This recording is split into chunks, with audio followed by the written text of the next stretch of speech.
This is the White Coat Investor Podcast, Milestones to Millionaire, celebrating stories of success along the journey to financial freedom. Here is your host, Dr. Jim Dolly.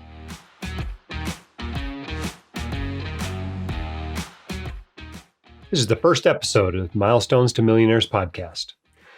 Over the years, we've had a few really popular episodes of the White Coat Investor podcast, and they're usually the ones where we get regular listeners on and talk about some great things they've accomplished in their lives, such as paying off their student loans or becoming particularly financially successful, becoming millionaires, for instance.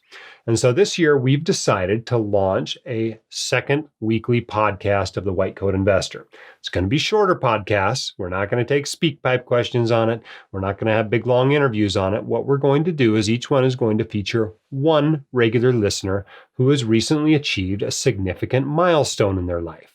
And these might be paying off their student loans, lots of those I expect, becoming a millionaire, paying off their mortgage perhaps, hitting a net worth of zero, becoming financially independent, receiving public service loan forgiveness, perhaps becoming a decamillionaire.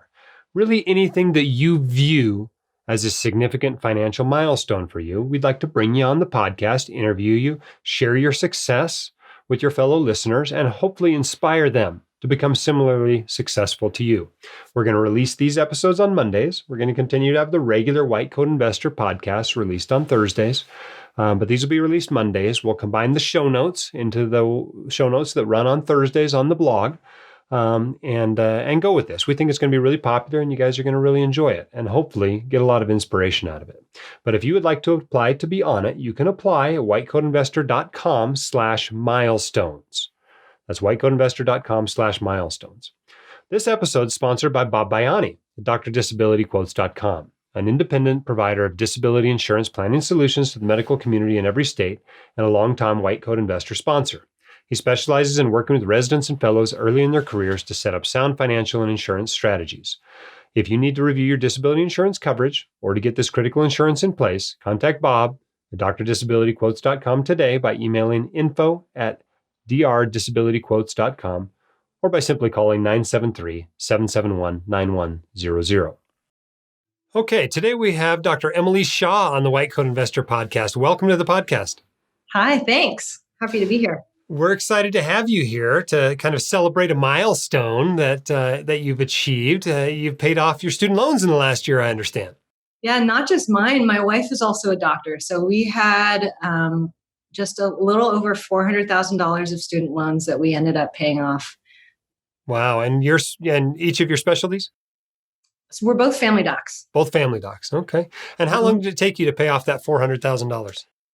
Well, we didn't end up paying it off until this year, and we graduated residency in 2013. So it took us and residency was 3 years. So however you end up calculating it, it took us 7 years after residency to pay off our loans. But really, honestly, we didn't sort of flip our mindset.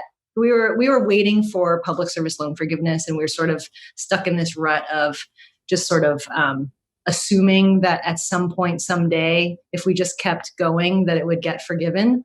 And so we didn't really do anything actively for the first couple of years out of residency. So it wasn't really until 2016 that we decided to turn it on.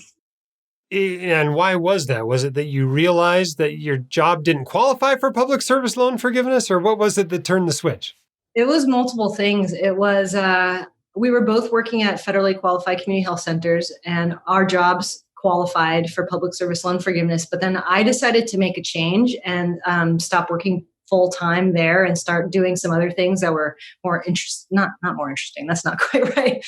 But to kind of have more of a potpourri of a job, collection of different things, and work in urgent care and do pursue other interests. And so I stopped qualifying in 2016 for public service loan forgiveness. And then my wife, Laura, she's still in that same job today that she had before. And what changed for her was that she kept submitting the forms for public service loan forgiveness. And then even though literally her job was exactly the same with the same supervisor, the same person signing the form every single year, about half of her forms would get rejected for no apparent reason, and nobody could tell her why.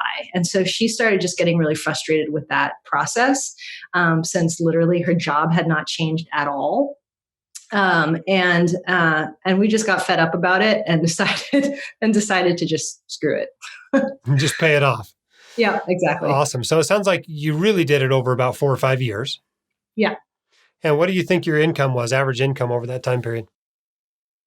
So together, the two of us we were probably at the beginning around maybe like $280,000 in the beginning, and then Laura actually took a leadership position during that time, and then her income increased. So we were the two of us together.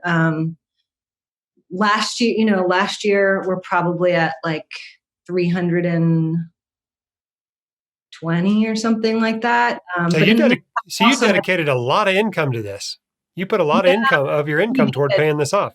And we also had 2 kids in the meantime. So we took long maternity leave. So actually we had 2 years when we actually made significantly less. But one of the things that we did that was important was we accepted a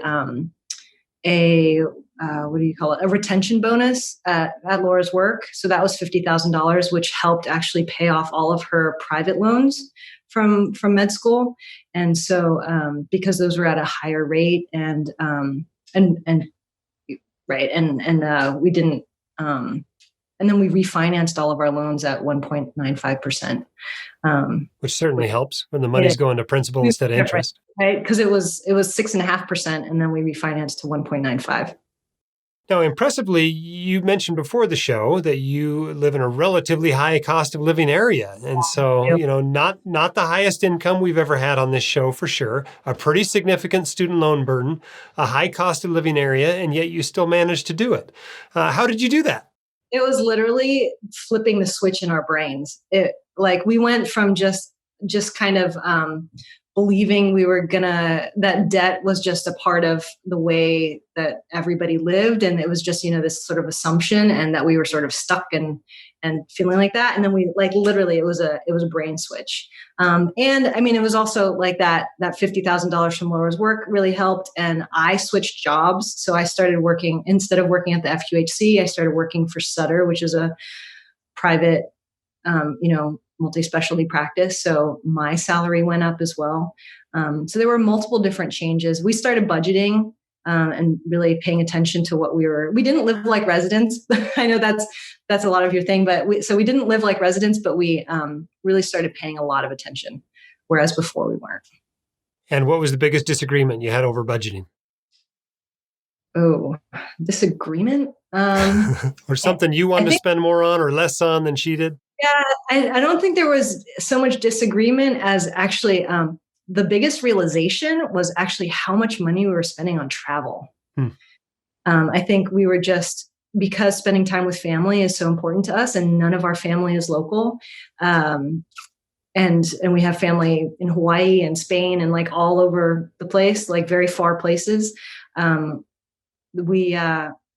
don't think we realized how much we were spending on travel. And so did you dial the travel back, or did you cut something else back to allow you to travel? Coronavirus helped us do that, honestly. We saved a ton of money this year, and and that's actually why we were able to pay our loans off a year, probably, or maybe at least 6 months, if not more than that, earlier than we thought. But I think what we did was we were more cost conscious when we were looking at like Airbnbs and flights and like, let's travel on a Wednesday instead of on a Saturday, or things like that. And what do you think? I mean, when you looked at this huge number you had in 2016, and you're like, we're going to pay this off, we're going to get rid of this. Yeah. Did it turn out to be easier or harder than you thought? I think it actually ended up being easier. I think for me, it ended up being easier. I think for Laura, I mean, I'm the one who does most of our financial stuff, and she's sort of someone who tends to stick her head in the sand. But I think for us, it was probably easier. And how's it feel to have the loans gone? Oh my gosh, incredible. Laura keeps saying all the time, I finally feel like an adult. We still have a mortgage, but yeah. So she's like, I finally feel like an adult now. For me, it just feels like this incredible weight is off of me. And I know that, our financial planner is like, your interest is so low. You should really be spending that or putting that money into your investment account or your brokerage account or whatever, which, we listened to him some and we did put money there, but the emotional burden, just having that, the way that we were thinking about it as this sort of black cloud looming over us, and having that gone is a big deal. So what would you say to somebody that's where you were 4 or 5 years ago? What advice do you have for them? Oh, you can totally do it. You just have to decide that you want to do it. We're so smart. We're so capable. We're so capable of doing whatever we want to do. And so really for us, it was a matter of just setting our minds to it and then doing it. And then we did.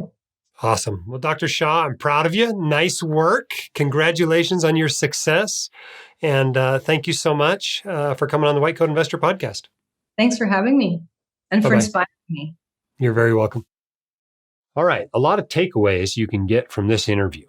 First one I really want you to get is that you can still do this in a high cost of living area in a relatively low paying specialty. A lot of people use those two things as excuses to keep them excuses for why they haven't become financially successful. But Emily and her partner have certainly demonstrated that this can be done in a high cost of living area. It can be done without being, a spine surgeon. And so I want you to take that message away from it. 2, this took them 7 years out of residency. But once they got serious, it only took 4. And I want to point out that you can do this pretty quickly. Now imagine you're in a low cost of living area with a relatively high income specialty, right? Maybe instead of 4 years, now it's a 2-year process. So keep that in mind. Next, they refinanced. Refinancing helps, right? They went from 6.5% to 2% essentially. So that on a $100,000 loan is $4,500. On a $200,000 loan is $9,000 a year that's going toward principal instead of interest. And that helps. It's not going to do it all by itself. Refinancing doesn't excuse you from actually, living like a resident and throwing a whole bunch of money at these loans, but it does help. And of course, if you're looking for deals on refinancing, you can find those at our website under recommended refinancing resources.